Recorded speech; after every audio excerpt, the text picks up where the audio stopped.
Good morning, everyone. Today, I'll give you some brief informations about arts, culture, customs, and places of the Philippines. Let's get started. The Philippines is known for having an abundance of beautiful beaches and delicious fruit. The collection of islands is located in Southeast Asia and was named after King Philip II of Spain. The Philippines is made up of 7,641 islands, making it one of the largest archipelagos in the world. Here are some interesting facts about the Philippines.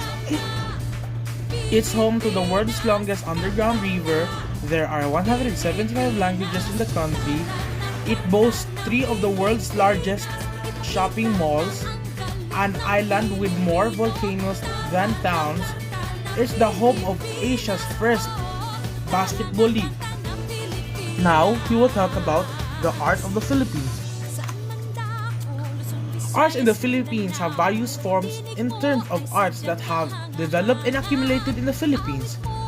From the beginning of civilization and country up to the present era, they reflect the range of artistic influences on the country's culture, including indigenous forms of the arts and how these influences have found the country's arts. Most famous Filipino artists, Fernando Amorsolo, Jose Hoya, Pasita Abad, Ang Kyokok, Benedicto Cabrera, Idlat Tahimik, Eduardo Masfere, Agnes Arellano. Here are the 7 major arts in the Philippines: visual arts, literature, music, theater, dance, architecture, and film. Here are some facts about Fernando Amorsolo. Fernando Amorsolo was the national painter of the Philippines in 1972. He became the first Filipino to be distinguished as the Philippines national artist in painting. Dalagang Filipina is one of his most famous arts. The Making of Filipino Flag by Fernando Amorsolo, the famous artist in the Philippines. Behind this painting is Fernando Amorsolo. The Making of the Philippine Flag is one of the most famous painting in the Philippines.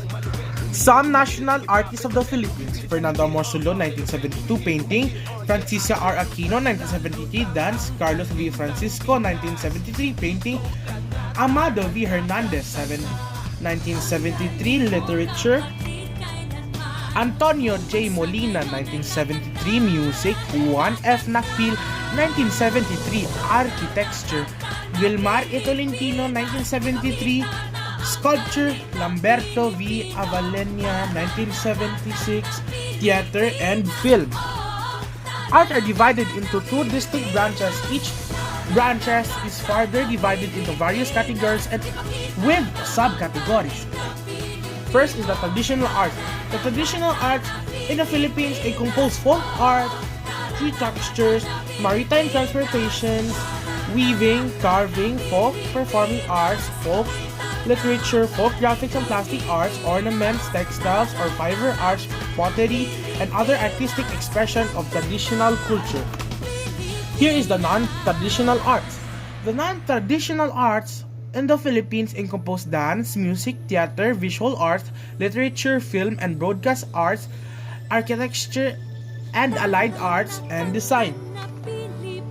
Example of traditional arts: folk architecture, rice granaries from Ifugao called ballet, maritime transport, a balangay reconstruction, weaving, Ivatan woman wearing a vakul, wood carving, kulintang from Mindanao, stone carving at the facade of Miagao Church, folk performing arts, tinikling, folk literature, pabasa during the Pasyon, folk graphic and plastic arts, Wang Od applying a kalinga tattoo.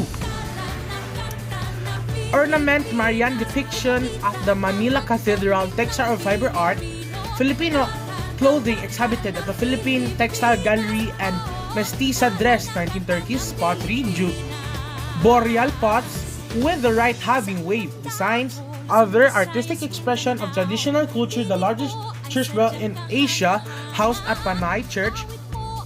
Here are other arts, traditional arts, taka, a type of paper mache, arts in Laguna, traditional bamboo and paper lanterns, sometimes made with bamboo and kapis shells as well. copy shell windows, Las Piñas, bamboo organ, 1824. Example of non-traditional arts: dance, dancers during the Sinulog Festival; music, depiction of harana; theater, tanghalang pambansa; visual arts, Mujer Filipina, 1895; literature, No Limitang Here, 1887; film and broadcast arts, A Cinema inside the Filipino Mall; architecture and allied arts, Arctic Baruque Pauay Church, 1694 World Heritage Site and National Culture Treasure. Here is an example of the design. Philippine culture. The culture of the Philippines comprise a blend of traditional Filipino and Spanish Catholic tradition with influences from America and other parts of Asia. The Filipinos are family-oriented and often religious with an appreciation for art, fashion, music, food. Important to the Philippine culture and tradition, there are many things that are important to Philippine culture then and now, like the family, bayanihan spirit, religion, folk arts, and many more. Filipino people tend to be very hospitable, especially to the Western visitors because of their strong ties to Spanish culture. Filipinos are emotionally and passionate about life in a way that seems more Latin than Asian. The family is the basic and most important aspect of the Filipino culture. What is unique about the Filipino culture? Having close family ties is also one of their unique traits. It is one of the outstanding cultural values that Filipinos have. The family takes care of each other and are taught to be loyal to the family and elders by simply obeying their authorities. This is one of the unique characteristics of Filipino. Ram. Filipino culture is very family-oriented and has made people have relaxed attitudes, although they may not be enjoy the extent of material wealth they many Western countries have. In many ways, they are richer through their tightly knit social and family structure. Family-centeredness, politeness, hospitality, gratitude, shame, flexibility, loyalty, and hard work. Respect for one's elder is a traditional in the Philippines. The idea that caring for older people is a responsibility of their children is rooted as firmly in the Filipino society as it is elsewhere in the Southeast Asia. For that reason, older people usually live with their families. The respect for elders stems from the high value of family in the Filipino culture. Filipinos are loyal to their family such that the elderly live in homes of their children and grandchildren to be taken care of, and the nursing homes business is almost non-existent in the Philippines. Showing respect in the Filipino culture, addressing elders with po at the end of sentences, answering opo to reply yes respectfully, calling your older sister ate or older brother kuya, listening respectfully to your parents and teachers, using mano po to request for blessings from your elder relatives. Filipino values. Family orientation, the basic and most important unit of Filipinos' life is the family. Joy and humor, flexibility, adaptability, and creativity. Religious adherence, ability to survive hard work and industriousness, hospitality. Youth. Paggalang, respect. The English translation of paggalang means to be respectful or to give respect to a person. Pakikisama, helping others, utang na loob, debt of gratitude, pagpapahalaga sa pamilya, prioritizing family, hiya, shame. Best dishes to eat in the Philippines. Adobo, it's the Filipino dish everyone knows about, the mighty adobo. Kare-kare, this rich stew is made with peanut sauce and customarily oxtail, but other meatier cuts of beef can also be added in. We also have lechon, sinigang, crispy pata, sisig, pansit gisado, bulalo. Now we will move on to the Philippine custom and tradition. Custom is defined as a tradition or a usual way to behave. An example of custom is Catholics giving up meat on Fridays during Lenten, a usual practice or habitual way of behaving habit. Filipino tradition wear polka dots dress, jumping high when the clock strikes 12, media noche, a variety of round-shaped fruits, Eat sticky rice to strengthen family bond. Eat pancit or noodles for long life and fortune. No chicken and fish dishes. Water and rice containers should be full. Having fondness for family reunions during secular and religious holidays such as Christmas, New Year's Eve, All Saints' Day, Holy Week, fiestas, homecomings, birthdays, weddings, graduations, baptisms, funerals, and etc. is evidence that Filipino people value not only our culture, tradition, but the spirit of our family.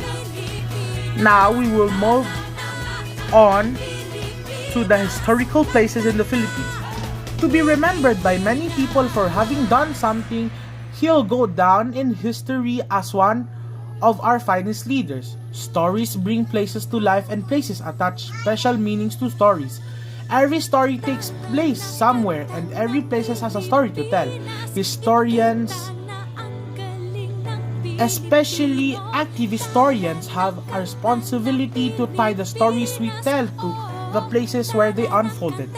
The Philippines is divided into three islands groups of Luzon, Visayas, and Mindanao. Luzon and Mindanao are both named after the largest island in their respective groups, while Visayas, also referred to as the Visayan Islands, as an archipelago. Philippines history through these historical places: Blood Compact Shrine, Shrine of Valor, Fort San Pedro, Plaza Cuartel, Puerto Princesa, Binondo, Manila, University of Santo Tomas, Tiradpas, Ilocos Sur, Limasawa, Southern Leyte. Here are the historical places in the Philippines: Rizal Park, Ermita, Metro Manila; Fort Santiago in Intramuros, Lapu-Lapu, Mactan Shrine, Cebu; Chocolate Hills, Bohol; Batad Banawe, Rice Terraces; Puerto Princesa, Sobaterranean River National Park. Here are the popular places in the Philippines: Malapascua Island, Cebu; Boracay, Calibo; El Nido, Palawan; Siargao Island, Coron, Palawan. Thank you everyone for watching and listening to my vlog. I hope you learned something new. Bye-bye!